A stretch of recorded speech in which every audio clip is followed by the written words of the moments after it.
Hello and welcome to SPM IS Academy. Today we will analyze important newspaper articles of 27th May 2021. Please note you can download the PDF version of today's newspaper analysis by clicking the link given in the comment section. You can also download April 2021 magazine from our website spmisacademy.com. You can also join our WhatsApp group through the link given in the description section for more study materials. This is the list of the topics that we will be covering from today's newspaper. The first article is taken from editorial segment. It is about intermediary guidelines and digital media ethics code, and this topic is important from our syllabus paper 3 governance point of view, especially from the sub segment social media regulations point of view. तो इस article को समझने के लिए पहले हमें background समझना होगा। एक केस है 2004 का, जिसको हम लोग baji.com केस नाम से जानते हैं। इसको समझते हैं। सबसे पहले हुआ क्या कि 2004 में एक आईटी के स्टूडेंट ने एक वेबसाइट जिसका नाम है baji.com, उस पर एक ऑब्सीन क्लिप अपलोड किया, एक पोर्नोग्राफी टाइप का क्लिप अपलोड किया। ये जो baji.com वेबसाइट है ये ऑक्शन वेबसाइट है, मतलब इस वेबसाइट पे जाकर के लोग कुछ वीडियोज वगैरह बना करके अपलोड करते हैं और जो इसको ख़रीदना चाहता है वो इसको फिर यहाँ से ख़रीद सकता है और उसके बदले में जो इसने अपलोड किया है, जो ये वीडियो का क्रिएटर है, उसको पैसे भी दिए जाते हैं। सो इस तरीके से इस वेबसाइट के थ्रू सरल शब्दों में बोला जाए तो डिजिटल कंटेंट्स, वीडियो क्लिप्स खरीदे बेचे जाते हैं थ्रू दिस baji.com वेबसाइट। हुआ इस 2004 में इस तरह का ऑब्सीन क्लिप अपलोड किया गया। अब उसके बाद चूंकि ऑब्सीन क्लिप्स तो अपलोड कर रहा, ये तो एक इलीगल एक्टिविटी है, तो उसके बाद दिल्ली पुलिस ने इस स्टूडेंट को तो अरेस्ट किया ही किया, लेकिन साथ ही साथ दिल्ली पुलिस ने इस कंपनी के baji.com के CEO को भी अरेस्ट किया। और baji.com के CEO को अरेस्ट करने के पीछे जो कानून बताया गया वो था सेक्शन 85 ऑफ IT एक्ट, जो कहता है कि when A company commits an offence all executives in charge at the time should be held liable. तो अगर कोई कंपनी क्राइम करती है तो कंपनी को तो सजा दे नहीं सकते, क्योंकि कंपनी तो नॉन लिविंग एंटिटी है। तो फिर कंपनी के जो चीफ एग्जीक्यूटिव्स हैं, जो टॉप के एग्जीक्यूटिव्स हैं, फिर उनको सजा दी जाएगी। और इस केस में माना गया कि जो baji.com वेबसाइट है उसने भी गलती की है। इस इंडिविजुअल ने यहाँ पे ऑब्सीन क्लिप अपलोड किया और फिर यहाँ से ये खरीदा बेचा गया और baji.com ने इसको खरीदने बेचने दिया, इस ट्रांजैक्शन को होने दिया, इसलिए इस कंपनी की भी गलती और इसलिए CEO को भी अरेस्ट किया गया।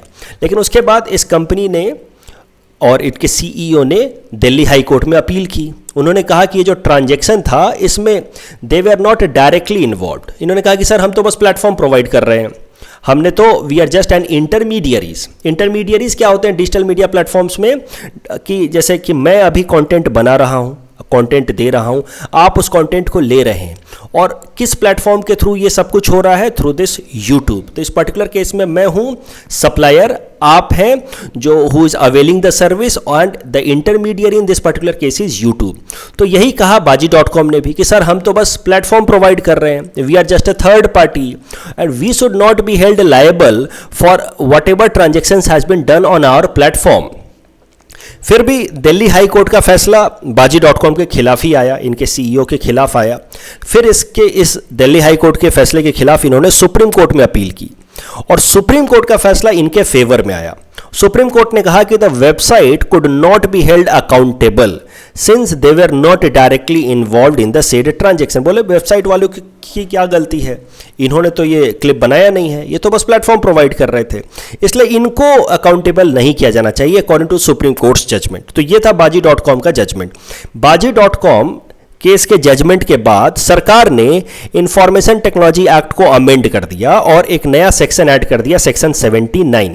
और सेक्शन 79 में उन्होंने साफ साफ लिख दिया कि एनी इंटरमीडियरी, आई होप अब तक तो आपको इंटरमीडियरी का मतलब समझ आ गया है कि डिजिटल सर्विस प्रोवाइड करने वाली कंपनियां, फेसबुक, यूट्यूब, व्हाट्सएप, तो these intermediary shall not be held legally और otherwise liable for any third party information communication link hosted on their platform. सरल शब्दों में कहें तो भाई ये जो डिजिटल मीडिया प्रोवाइडर्स हैं, डिजिटल सर्विस प्रोवाइडर्स हैं, इनको जिम्मेदार नहीं माना जाएगा अगर कोई इलीगल ट्रांजैक्शन होता है इनके प्लेटफॉर्म से। तो मतलब they were given an indemnity, legal sense में लीगल टर्म है इंडेमिनिटी, उसको अगर सिंपल वर्ड में कहा जाए तो प्रोटेक्शन, कि अगर उनके प्लेटफॉर्म पे कुछ गलती हो भी जाती है, कुछ गलत ट्रांजैक्शन हो भी जाता है, still they would get indemnity, मतलब protection from any legal action. अब करंट न्यूज़ पे आ जाते हैं।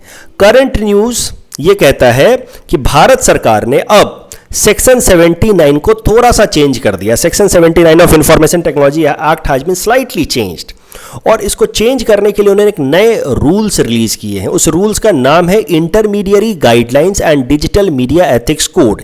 इंटरमीडियरी गाइडलाइंस मतलब ये जो इंटरमीडियरीज हैं जैसे यूट्यूब, लिंक्डइन, फेसबुक, ट्विटर, इन सबको, इंस्टाग्राम, इन सबको कुछ गाइडलाइंस दिए जा रहे हैं और ये गाइडलाइंस इनको मानने हैं, और अगर ये गाइडलाइंस ये नहीं मानते हैं तो फिर इनके खिलाफ भी एक्शन लिया जा सकता है। जैसे पहले सुप्रीम कोर्ट के जजमेंट के हिसाब से इनको कंप्लीटली फ्री कर दिया गया था, लेकिन अब इनको गाइडलाइंस मानने होंगे। अगर वो गाइडलाइंस मानते हैं तो इनके खिलाफ कोई एक्शन नहीं होगा, लेकिन अगर वो गाइडलाइंस को नहीं मानते हैं तो इनके खिलाफ एक्शन होगा। और ये गाइडलाइंस जो है वो कल के दिन से यानी कि 26 में से एप्लीकेबल हो गए हैं। तो जरा समझते हैं कि गाइडलाइंस हैं क्या। गाइडलाइन साफ साफ कहता है सरकार का कि there should be a complaint mechanism. Complaint mechanism मतलब अगर मुझे, आपको, किसी को भी लगता है कि किसी डिजिटल मीडिया प्लेटफॉर्म पे कुछ गलत चीज हो रहा है, कुछ ऑब्सीन कंटेंट है, कुछ इलीगल कंटेंट है, तो हमें एक प्लेटफॉर्म प्रोवाइड करे, हर डिजिटल मीडिया सर्विस प्रोवाइडर एक प्लेटफॉर्म प्रोवाइड करे जहां हम अपना कंप्लेन रजिस्टर कर सकें। तो कंप्लेन मैकेनिज्म होना चाहिए, और कंप्लेन मैकेनिज्म के अंदर कम से कम 3 लेवल के ऑफिसर होंगे। सबसे नीचे लेवल पे होगा नोडल कॉन्टैक्ट पर्सन, फिर उसके ऊपर होगा चीफ कंप्लायंस ऑफिसर, सबसे ऊपर होगा रेजिडेंट ग्रीवेंस ऑफिसर। तो ये 3 ऑफिसर अपॉइंट करेंगे हर डिजिटल मीडिया सर्विस प्रोवाइडर्स, और हर महीने उनको एक रिपोर्ट सबमिट करना होगा भारत सरकार को।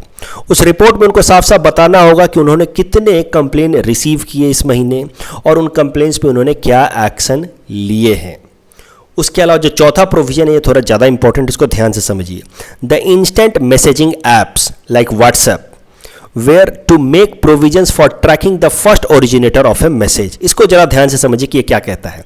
देखिए होता क्या है कि कभी कभार इस तरह के जो इंस्टेंट मैसेजिंग ऐप्स हैं व्हाट्सएप वगैरह, उस पर कुछ फेक न्यूज़ सर्कुलेट कर दिया जाता है, कुछ इलीगल कंटेंट सर्कुलेट कर दिया जाता है, कुछ हेट स्पीच सर्कुलेट कर दिया जाता है, जिससे समाज में कम्युनल डिसहार्मनी हो सकती है।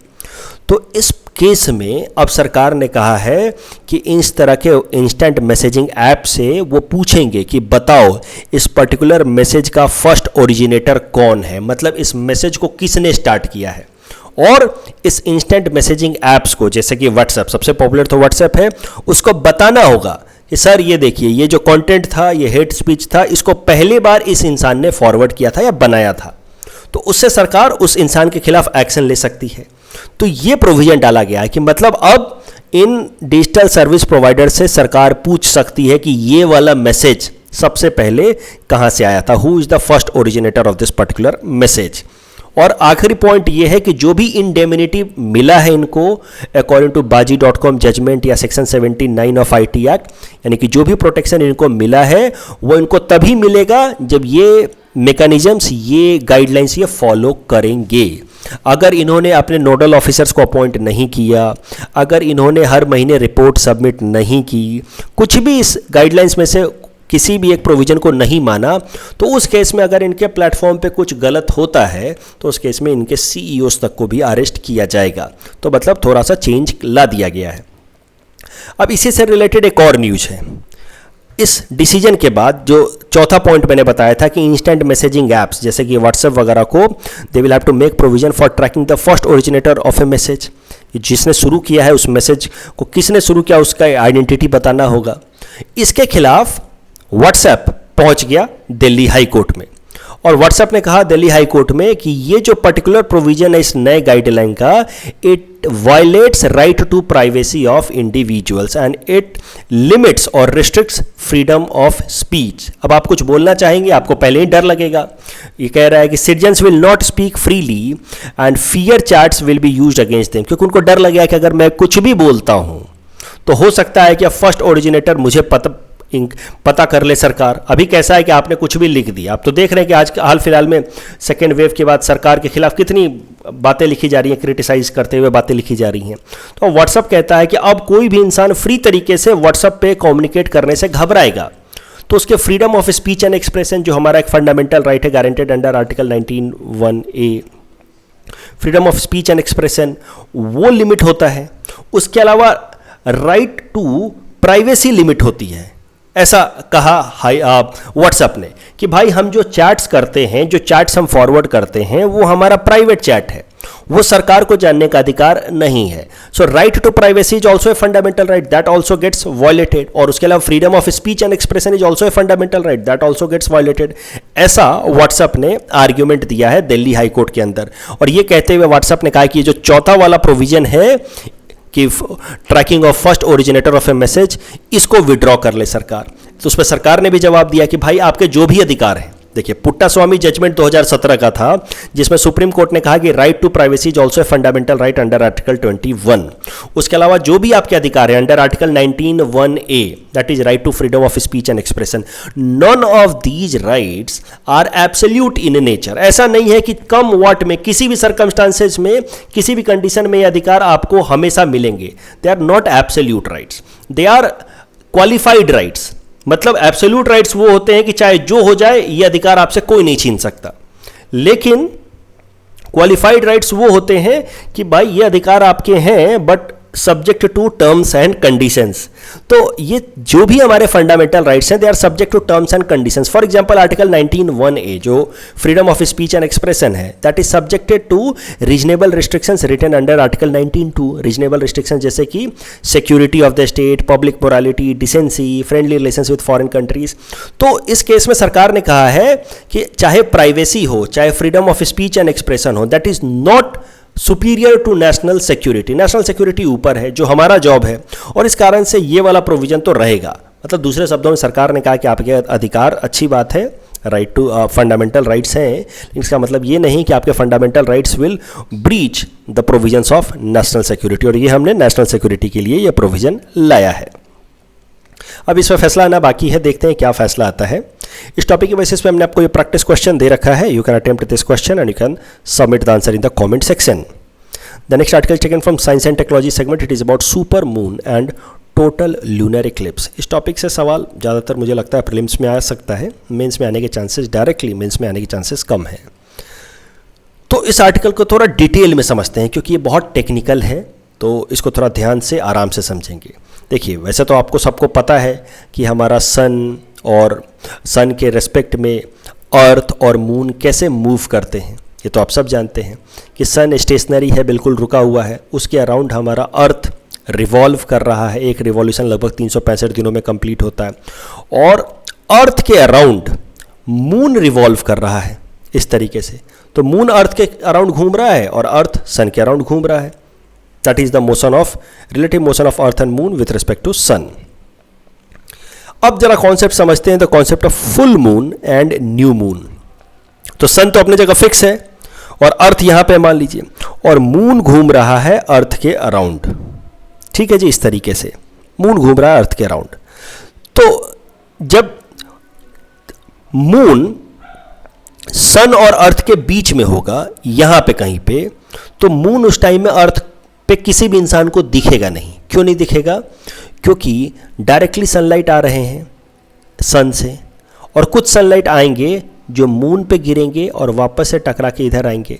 ठीक है, तो मून वाला जो सनलाइट है, मून से टकरा करके जो रिफ्लेक्ट होकर के सनलाइट आ रहा है, वो इतना कमजोर होगा with respect to the sunlight that is coming directly from the sun कि हमें वो दिखेगा नहीं। आप वैसे समझिए कि आपने अगर आसमान में टॉर्च जला दिया तो आपको टॉर्च कभी दिखेगा क्या? सन के सामने एक तरफ सन है, दूसरी तरफ टॉर्च है, टॉर्च की लाइट नहीं दिखेगी। वैसे ही टॉर्च की लाइट कमजोर है, तो इस ओरिएंटेशन को समझिए। जब मून इधर है तो वैसे भी सन का ज़्यादातर लाइट यहाँ पे पड़ के वापस सन की तरफ रिफ्लेक्ट हो रहा है। ठीक है, और कुछ एक लाइट यहाँ से पढ़ के अगर जाएंगे भी अर्थ के तरफ, तो दिन वाला साइड जो है उस तरफ आएगा ये सन का लाइट। तो एक तरफ डायरेक्टली सन का लाइट आ रहा है और दूसरे तरफ मून से टकरा करके आ रहा है। तो जो मून से टकरा करके लाइट आ रहा है वो तो नेचुरली कमजोर होगा, इसलिए मून बिल्कुल नहीं दिखेगा। और जो नाइट साइड में लोग हैं, इस साइड के लोग, तो रात है यहाँ पे, इनके लिए तो मून बिल्कुल नहीं दिखेगा क्योंकि ये पीछे के साइड में है कि नहीं। अब मून धीरे धीरे घूम रहा है इस तरह से। आपको तो पता है कि सन की तुलना में, सन के रेस्पेक्ट में मून ऐसे रिवॉल्व कर रहा है। तो जब मून का ओरिएंटेशन बदलेगा तो मून हमें हल्का हल्का दिखाई देना शुरू करेगा, वो भी नाइट के साइड में, क्योंकि जब थोड़ा सा मून आगे आएगा तो इस तरह का हमें चांद दिखेगा, हल्का सा वैक्सिंग क्रिसेंट, हल्का सा जैसा चांद दिखेगा। जब और आगे आएगा तो यहाँ पे एक क्वार्टर चांद दिखेगा। क्योंकि यहाँ से सनलाइट यहाँ पे गिर रहा है और घूम कर रिफ्लेक्ट होकर के अर्थ के नाइट वाले साइड में आ रहा है। डे वाले साइड में तो फिर भी नहीं दिखेगा, क्योंकि this light will be very weak as compare to the light coming directly from the sun. लेकिन यहाँ पे गिर करके नाइट वाला साइड में जाएगा और इस कारण से आधा चांद दिखेगा।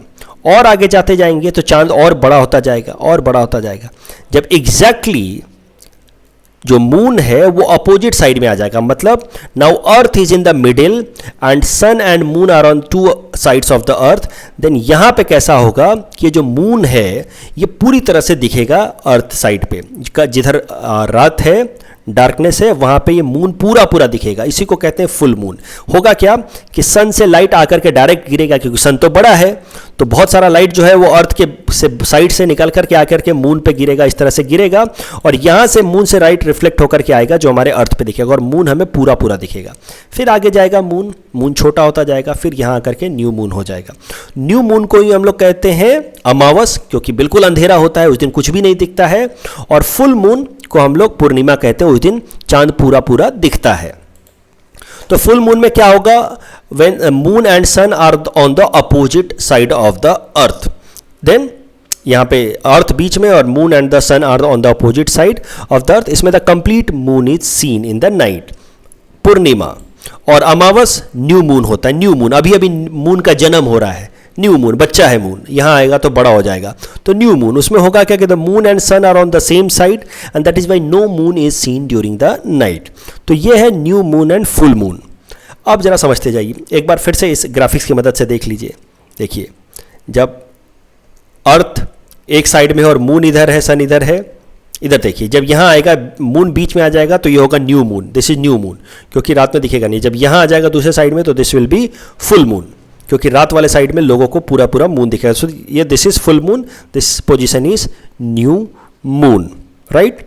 अब आगे चलिए, अब अगर न्यू मून और फुल मून के पीरियड की बात की जाए तो देखिए, वैसे तो चांद हमारे अर्थ के अराउंड 27 दिनों में पूरा का पूरा रिवॉल्यूशन कंप्लीट कर लेता है, 27 दिनों में पूरा पूरा रिवॉल्यूशन कंप्लीट कर लेता है। लेकिन न्यू मून और फुल मून का जो पूरा का पूरा फेज है, इट टेक्स अबाउट 29.5 डेज। मतलब आज अगर न्यू मून आया तो लगभग आप समझिए कि 14 दिन बाद फुल मून आएगा, फिर उसके लगभग 14-15 दिन बाद फिर से न्यू मून आएगा। मतलब एक साइकिल कंप्लीट होने में 29 दिन का वक्त लग जाता है, जबकि चांद तो एक साइकिल, एक रिवॉल्यूशन 27 दिनों में ही कंप्लीट कर रहा है। तो इसके बीच में अंतर क्यों है, वाई दिस डिफरेंस? क्योंकि देखिए, चांद तो घूम रहा है 27 दिन में, लेकिन उन 27 दिनों में हमारा अर्थ भी तो थोड़ा आगे चला जाता है, और इस कारण से पूरा का पूरा एक साइकिल न्यू मून और फुल मून का बनाने में 2 दिन एक्स्ट्रा लग जाता है। I hope you are getting this point. थोड़ा टेक्निकल हो रहा है, आई अंडरस्टैंड, लेकिन फिर भी कोशिश कीजिए कि चांद तो 27 दिन में घूम, अगर अर्थ हमारा रुका हुआ होता तो न्यू मून और फुल मून 27 दिन में होते, लेकिन चूंकि हमारा अर्थ भी थोड़ा आगे बढ़ जाता है 27 दिनों में, इस कारण से न्यू मून और फुल मून 29 दिनों में, 29.5 दिनों में उनका साइकिल बनता है। अब आगे आइए, अब जरा कॉन्सेप्ट समझते हैं लूनर एक्लिप्स का। लूनर एक्लिप्स एक स्पेशल तरीके का न्यू मून है, स्पेशल तरीके का न्यू मून है। देखिए, होगा क्या कि एक तरफ सन है, बीच में अर्थ है और दूसरे तरफ मून आ गया, और अर्थ का जब अर्थ का शैडो पूरी तरह से मून पे गिरे, अर्थ का शैडो पूरी तरह से मून पे गिरे, तो इसको हम लोग कहते हैं लूनर एक्लिप्स, चंद्र ग्रहण। और इसका उल्टा होता है सोलर एक्लिप्स। जब मून का शैडो हमारे अर्थ पे गिरे तो उसको हम लोग कहते हैं सूर्य ग्रहण, तो उसको कहते हैं सोलर एक्लिप्स। तो यहाँ पे देखिए, एक तरफ सन है, दूसरे तरफ अर्थ है, तीसरे तरफ मून है, तो अर्थ का शैडो अगर मून पे गिरे तो इसको हम लोग कहते हैं लूनर एक्लिप्स, चंद्र ग्रहण। तो अगर अभी तक आप सब समझते हुए आ रहे हैं अच्छे से, तो आपको लगेगा कि हर फुल मून में लूनर एक्लिप्स होना चाहिए। यस और नो? जब जब मून पीछे जाएगा, इधर देखिए, जब जब मून पीछे जाएगा अर्थ का रिफ्लेक्शन यहाँ पे गिरना चाहिए, और फिर हर फुल मून पे लूनर इक्लिप्स होना चाहिए। तो full moon and lunar Eclipse should be same, ऐसा आपको लगना चाहिए। Lunar Eclipse should happen every full moon, ऐसा लगना चाहिए। जब जब ये पीछे जाएगा तब तब लूनर इक्लिप्स होना चाहिए, तब तब तो अर्थ का रिफ्लेक्शन उस पर गिरेगा। लेकिन ऐसा नहीं होता है, ध्यान से समझिए। ऐसा इसलिए नहीं होता है क्योंकि अर्थ का जो रिवॉल्यूशन वाला प्लेन है, अर्थ इस रेड वाले पे प्लेन पे रिवॉल्व कर रहा है। अर्थ इस रेड वाले प्लेन पर रिवॉल्व कर रहा है, जबकि मून का जो रिवॉल्यूशन वाला प्लेन है वो थोड़ा अलग है, दोनों के बीच में एंगल है। तो अर्थ का रिवॉल्यूशन वाला प्लेन अलग है और मून का रिवॉल्यूशन वाला प्लेन अलग है, और इसी कारण से हर जो न्यू मून होता है that is not lunar Eclipse, क्योंकि लूनर इक्लिप्स होने के लिए ये जो मून है ये एग्जैक्टली पीछे होना चाहिए फ्रॉम द अर्थ, ताकि अर्थ का शैडो इस पे गिरे। लेकिन चूंकि प्लेन अलग अलग है इसलिए हर न्यू मून पे, न्यू मून क्या होगा कि सन इधर है, अर्थ बीच में, मून इधर है, लेकिन एग्जैक्टली मून सन अर्थ के लाइन में हो ये कोई गारंटी नहीं है। क्यों? क्योंकि प्लेन अलग है ना, ये अलग प्लेन पे घूम रहा है, ये अलग प्लेन पे घूम रहा है, और इस कारण से हर full moon is not a lunar eclipse. Normally हमें सोच के लगा अगर ये प्लेन एक होता, जिस प्लेन पे हमारा अर्थ रिवॉल्व कर रहा है उसी प्लेन पे अगर हमारा मून रिवॉल्व करता तो हर full moon would have been lunar eclipse. मतलब हर फुल मून पे ऐसा होता, हर फुल मून पे अर्थ का शैडो गिरता इस मून के ऊपर, and every full moon would have been lunar eclipse, but it is not because there is different angle, or there is angle between the plane created by revolution of the earth and revolution of the moon. अब समझते हैं what is blood moon और red moon। होता क्या है कि जब आपको तो पता है ना कि कभी तो ऐसा होगा कि इनके प्लेन्स टकराएंगे। देखिए ये वाला जो प्लेन है, ये प्लेन जो है ये अर्थ का प्लेन है जिस पे अर्थ घूम रहा है, और ये जो प्लेन है ये मून का प्लेन है, ठीक है, मून का प्लेन है। कभी तो ऐसा वक्त आएगा जब ये दोनों प्लेन एक दूसरे को काटेंगे, और उस दिन जब फुल मून बनेगा, जब ये दोनों प्लेन एक दूसरे को काटेंगे, और उस दिन जब फुल मून बनेगा तो वो फुल मून जो होगा वो लूनर इक्लिप्स के साथ होगा। मतलब ये इस केस में होगा क्या कि एक तरफ सन है एक तरफ मून है, तो फुल मून तो है ही, लेकिन ये तीनों एक लाइन में भी हैं, और इसलिए ये जो फुल मून होगा that will be lunar eclipse also, चंद्र ग्रहण भी होगा, ठीक है। और जो लूनर इक्लिप्स होता है ना इसी को कहते हैं ब्लड मून, लाल कलर का दिखता है इसलिए इसको ब्लड मून कहते हैं या रेड मून कहते हैं। तो क्यों लाल कलर का दिखता है वो भी समझिए। देखिए जब यहाँ पे मून आ गया पीछे और बीच में अर्थ है, तो अर्थ का शैडो गिर रहा है मून के ऊपर, तो मून के ऊपर कोई सी भी लाइट नहीं होती, लेकिन सन से फिर भी कुछ एक लाइट जो स्ट्रॉन्ग वाली लाइट है वो मून पे पहुंचती है और रिफ्लेक्ट होकर के अर्थ पे आती है। अब सन से तो हर तरह के लाइट आते हैं, उसमें जो विजिबल लाइट आते हैं वो हमें दिखता है। विजिबल लाइट के अंदर भी जो रेड लाइट होता है वो रेड लाइट सबसे कम रिफ्रैक्ट होता है। मतलब आप समझिए कि आपको एक बात तो जानते होंगे ना कि सुबह भी, ये तो आपने बचपन में साइंस में पढ़ रखा होगा कि सुबह सुबह हमें सन लाल कलर का क्यों दिखता है, क्योंकि जब सन के रेज हमारे तरफ आते हैं तो हवा में जो भी पार्टिकल्स हैं, एयर पार्टिकल्स या डस्ट पार्टिकल्स, उनसे सन के लाइट्स डिफ्रैक्ट होने लगते हैं, स्कैटर होने लगते हैं। लेकिन रेड लाइट ऐसा एक लाइट है जो सबसे कम स्कैटर होता है, सबसे कम डेविएट होता है, क्योंकि रेड लाइट की वेवलेंथ ज़्यादा है, और जितनी ज़्यादा वेवलेंथ उतना कम स्कैटरिंग, इसलिए वेवलेंथ रेड लाइट सबसे कम स्कैटर होता है। इसीलिए रेड लाइट हमारे आंखों तक पहुंच जाता है लेकिन बाकी लाइट्स नहीं पहुंच पाती है। रेड लाइट की स्कैटरिंग कम होती है, इसी कारण से जो भी डेंजर का सिग्नल होता है उसको रेड कलर से रखा जाता है कि दूर से ही दिख जाए, उसकी स्कैटरिंग कम होने वाली है। तो अब इस केस में होगा क्या, जो रेड मून वाला या फुल मून, रेड मून या ब्लड मून वाला केस है उसमें कैसा है कि देखिए यहां समझिए, अब मून के ऊपर तो पूरी तरह से अर्थ का शैडो गिर रहा है, तो मून के ऊपर तो कोई ज़्यादा लाइट पहुंच नहीं पा रही है, सन की लाइट के बावजूद भी मून के ऊपर तो अर्थ का शैडो गिर रहा है, लेकिन सन की जो रेड कलर की लाइट होगी वो सबसे कम डिफ्रैक्ट होती है, स्कैटर होती है, इसलिए वो गिर करके रेड कलर की लाइट फिर भी हमारे अर्थ तक पहुंचेगी।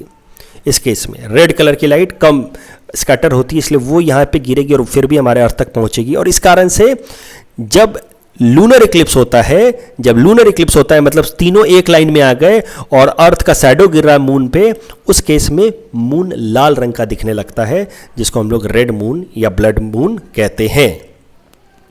अब थोड़ा समझते हैं कॉन्सेप्ट सुपर मून का। तो सुपर मून का कॉन्सेप्ट समझने के लिए आपको समझना होगा कि देखिए मून तो हमारे अर्थ के अराउंड रिवॉल्व करता है, लेकिन रिवॉल्यूशन ये करता है एक एलिप्टिकल पाथ में, एक एलिप्स के पाथ पे रिवॉल्व करता है, मतलब थोड़ा इस तरह का। कभी वो अर्थ के बिल्कुल नज़दीक आ जाता है, कभी अर्थ से वो बहुत दूर चला जाता है। जब अर्थ से वो बहुत नज़दीक आ जाता है तो उसको कहते हैं पेरीजी पोजीशन। ये देखिए ना, ऐसे जो घूम रहा है, ये वाला डिस्टेंस नज़दीक है, ये कहा जाएगा पेरीजी, और ये वाला डिस्टेंस दूर है, इसको कहा जाएगा एपोजी पोजीशन। तो जब मून हमारे अर्थ से नज़दीक आ जाता है और उस टाइम में जब फुल मून बनता है, तो वो जो फुल मून होता है वो नॉर्मल फुल मून से थोड़ा बड़ा दिखता है नेचुरली, क्योंकि वो नज़दीक आ गया हमारे अर्थ के। तो उस वाले फुल मून को कहा जाता है सुपर मून। जब the moon is closer to our earth, मतलब it is at perigee position, very close to our earth, in that case when full moon is created, that is known as super moon, and it is approximately 14% bigger than a normal full moon. तो perigee वाला position पे full moon बना तो वो हो गया super moon. अब अगर कल की बात की जाए, कल का दिन स्पेशल क्यों था? 26 मई की रात, कल की रात स्पेशल इसलिए थी क्योंकि कल फुल मून तो था ही था, मतलब पूर्णिमा तो था ही था, लेकिन ये रेड मून भी था या ब्लड मून भी था, मतलब कि ये चंद्र ग्रहण भी था, लूनर इक्लिप्स भी था, यानी कि अर्थ का शैडो भी गिर रहा था मून के ऊपर। यानी कि ये सिचुएशन बना हुआ था कल कि दोनों की प्लेन कट कर रही थी, तो फुल मून भी था, रेड मून भी था। ओके, और सबसे मजेदार बात यह है कि ये सुपर मून भी था, यानी कि कल ही के दिन पेरीजी पोजीशन भी अटेन हुआ था, मतलब it was closest to our earth as well, और इस कारण से ये सुपर रेड फुल मून था कल, इसीलिए स्पेशल था। इसलिए कुछ जगहों पे मून इस तरह का दिखा, कुछ देर के लिए बिल्कुल बड़ा साइज का और रेड कलर का दिखा, लार्जर साइज मतलब सुपर मून, और रेड कलर का दिखा। थोड़े देर आगे जाने के बाद चूंकि अर्थ का शैडो उस पर गिरना बंद हो गया, तो आगे जाने के बाद it was no longer lunar eclipse. ये लूनर इक्लिप्स हार्डली 15-20 मिनट के लिए रहता है। जब शैडो पूरी तरह से अर्थ का गिरता है ना मून के ऊपर, तो वो लूनर इक्लिप्स होता है। 15-20 मिनट में जैसे ओरिएंटेशन चेंज हो जाएगा, ये बिल्कुल एक लाइन में आते हैं, तब जाकर के लूनर इक्लिप्स बनता है। 15-20 मिनट जैसे ये ओरिएंटेशन थोड़ा सा बदलेगा, लूनर इक्लिप्स खत्म। तो यही हुआ कल 15-20 मिनट के लिए बहुत सारे जगहों से, इंडियन ओशन वाला एरिया से, पैसिफिक वाले एरिया से, इनफैक्ट दुनिया के 2/3 हिस्सों से, हमारे अर्थ के 2/3 हिस्सों से मून इस तरह का दिखा 15-20 मिनट के लिए, रेड रेड बिल्कुल दिखा। थोड़ी देर बाद जाकर के अपने आप वो वाइट हो गया, क्योंकि थोड़ी देर बाद लूनर इक्लिप्स खत्म हो गया, अर्थ का शैडो मून पे गिरना बंद हो गया। And that is why yesterday was very special. ऐसा सिनेरियो लगभग 6 साल बाद बना है। हर लगभग 1.5 से 2 साल बाद आप देखते हैं कि रेड मून बनता है, यानी कि ब्लड मून, यानी कि लूनर इक्लिप्स बनता है। लेकिन lunar Eclipse with super moon ये बनना और भी रेयर है। ये 6-7 सालों बाद कल बना था। इस टॉपिक के बेसिस पे हमने आपको एक प्रैक्टिस क्वेश्चन दे रखा है। You can attempt this question and you can submit the answer in the comment section. एक बात मैं यहाँ पे ऐड करना चाहूँगा कि देखिए ये टॉपिक बहुत टेक्निकल हो गया। मैंने अपने तरफ से बहुत कोशिश की है इसको एक्सप्लेन करने की, आपको पूरी तरह से समझाने की, बट फिर भी I would like to know कि आपको समझ आया कि नहीं आया। अगर कोई डाउट है, अभी भी बहुत सारे लोगों को अगर कन्फ्यूजन रह जाता है, तो मैं फिर एक दिन YouTube लाइव सेशन करके इस पूरे टॉपिक को समझाऊंगा और इस पर बात करेंगे, क्योंकि ये टेक्निकल है तो मुझे इसको समझाने में, पढ़ाने में और भी ज़्यादा मज़ा आता है। तो अगर आपको नहीं समझ आया ज़्यादातर लोगों को, तो फिर मेरी मेहनत तो बर्बाद हो गई आज की। तो उस केस में फिर मैं YouTube लाइव आकर के इसको समझाऊंगा, वहाँ पर हम फेस टू फेस चैट करके इसको समझेंगे और भी मज़ा आएगा। तो मुझे कॉमेंट सेक्शन में लिख के बताइए कि आज जो मैंने डिस्कस किया वो समझ आया कि नहीं आया। It's very important for me, क्योंकि मैंने बहुत कोशिश की है सही इमेजेस को ला करके देने की, ताकि आपको बात समझ आ जाए। ये क्वेश्चन आप अटेम्प्ट कीजिए, अगर इस क्वेश्चन का आप सही आंसर निकाल पाते हैं तो मोर और लेस आप मान के चलिए कि आपको कॉन्सेप्ट समझ आ गया है। Please let me know through the comment section कि आज ये समझ आया कि नहीं आया। The next article is taken from national segment. It is about statue of reclining Buddha and this topic is important from our syllabus paper 2 art and culture point of view. So क्या है करंट न्यूज़ वो समझते हैं। तो 26 में कल का दिन, आपको मैंने कल ही बताया कि बुद्ध पूर्णिमा का दिन था या वैसाख का दिन था, और इस दिन प्लान किया गया था कि इंडिया के अंदर इंडिया का largest statue of reclining Buddha install किया जाएगा। तो बुद्धा के अलग अलग पोजेज होते हैं या मुद्रा कहे जाते हैं। तो बुद्धा का एक मुद्रा है रिक्लाइनिंग बुद्धा, लेटे हुए बुद्धा, और रिक्लाइनिंग बुद्धा मुद्रा का एक स्टैच्यू बनाया जा रहा था at international welfare mission temple in Bodh Gaya. इस तरीके से बनाया जा रहा था। तो प्लान ये था कि 26 मई तक इसको बना करके तैयार कर दिया जाएगा और बुद्ध पूर्णिमा वाले दिन इसका इनॉग्रेशन किया जाएगा। ये अगर बन के तैयार हो जाता तो ये कुछ इस तरीके का दिखता। ये कंप्यूटर जनरेटेड है, बन के तैयार हो जाता तो कुछ इस तरीके का दिखता, लेकिन ये बन के तैयार नहीं हो पाया बिकॉज ऑफ कोविड रिस्ट्रिक्शंस। तो सेकेंड वेव के कारण ये काम ही नहीं हो पाया, तो बन के तैयार नहीं हो पाया। बोध गया टेम्पल में ये बनने वाला था। तो ये मुद्दा यह है कि बोध गया टेम्पल में इंडिया का सबसे बड़ा रिक्लाइनिंग बुद्धा का पोस्चर वाला स्टैचू बन रहा है। अब रिक्लाइनिंग बुद्धा के बारे में थोड़ा और समझ लेते हैं। ये रिक्लाइनिंग बुद्धा पोस्चर का क्या सिग्निफिकेंस है। तो रिक्लाइनिंग बुद्धा जो पोस्चर है, it signifies his last time और last phase of his life. जब वो अंत में पूरी तरह से बीमार हो गए थे तो उस टाइम को रिप्रेजेंट करने के लिए रिक्लाइनिंग बुद्धा बनाया जाता है इस तरीके से। जब पूरी तरह से वो बीमार हो गए, उसके बाद कुछ दिनों बाद जब उनकी डेथ हो गई, जिसको हम लोग बुद्धिज्म में महापरिनिर्वाण या ग्रेट सैल्वेशन या मोक्ष कहते हैं, तो मोक्ष से जस्ट पहले के पोजीशन को रिप्रेजेंट किया जाता है in the form of reclining Buddha. In reclining Buddha he is lying on his right side, और उनके सर के नीचे कुशन है और साथ ही साथ उनका एक राइट एल्बो भी उनके सर के नीचे है। और रिक्लाइनिंग बुद्धा के जो स्टैचूज हैं वो गांधार स्कूल ऑफ आर्ट ने बनाना शुरू किया बाई 50 BC ऑनवर्ड्स। आपको तो पता होगा, ये तो बेसिक हिस्ट्री में आपने पढ़ रखा होगा, बुद्धा ने मना कर रखा था कि ही इज़ नो गॉड, तो उनका स्टैचू वगैरह नहीं बनना चाहिए। तो बुद्धा के लाइफ टाइम में तो इस तरह के स्टैचू नहीं बने, लेकिन आफ्टर डेथ ऑफ बुद्धा एक सेक्ट है बुद्धिज्म का, महायान बुद्धिज्म, उन्होंने बुद्धा को भगवान की तरह ट्रीट करना शुरू कर दिया और बुद्धा के स्टैचू बना करके वर्शिप करना शुरू कर दिया। और महायान बुद्धिज्म के ही प्रोविजन से, महायान बुद्धिज्म की थ्योरी से इंस्पायर होकर के फिर Gandhara school of art start हुआ, जिसमें बुद्धा के अलग अलग स्टैचूज बनाने शुरू किए गए। तो all this started after Buddha. Mahayana Buddhism या Gandhara school of art, it started after Buddha, after life of Buddha. Gandhara school of art में खूब सारे बुद्धा के इस तरह के रिक्लाइनिंग स्टैचू बनाए गए। अगर आज के डेट में बात की जाए तो दुनिया का सबसे बड़ा रिक्लाइनिंग बुद्धा स्टैचू है इन म्यांमार। तो इसको हम लोग कहते हैं Win Sein Taw Ya reclining Buddha. It is in Myanmar. It was built in 1992 और ये लगभग 600 फुट लंबा है। 600 फुट लंबा है। यहाँ देखिए, विंसेन ताव्या बुद्धा इन म्यांमार। अगर इंडिया के अंदर बात की जाए तो जो सबसे इंपॉर्टेंट रिक्लाइनिंग बुद्धा स्टैचू है वो है केव नंबर 26 में इन अजंता केव्स। इसको यूनेस्को वर्ल्ड हेरिटेज साइट का टैग भी मिला हुआ है और ये 24 फुट लंबा है, 9 फुट ऊंचा है। It was created somewhere in 5th century AD।